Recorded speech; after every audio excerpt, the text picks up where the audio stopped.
या आठवड्याच्या नॉमिनेशन टास्कला सुरुवात होते. सर्वांच्या गळ्यात वेगवेगळ्या स्पर्धकांचे फोटो असतात.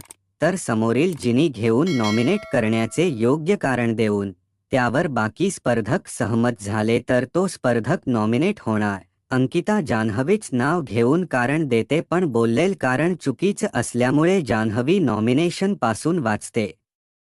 पण अरबाज वर्षाताईंना नॉमिनेट करतो, तर वैभव अंकिताला नॉमिनेट करतो, आर्या वैभवला नॉमिनेट करते, जान्हवी निक्कीला नॉमिनेट करते, तर अभिजितला नॉमिनेट करतो आणि शेवटी अभिजित आर्याला नॉमिनेट करतो. तर अशा पद्धतीने अंकिता, वर्षा, वैभव, आर्या, निक्की, अभिजित नॉमिनेट झालेले असतात. आता यापैकी या आठवड्यात कोण घराबाहेर जाईल तुम्हाला काय वाटतं ते कॉमेंट करून नक्की सांगा.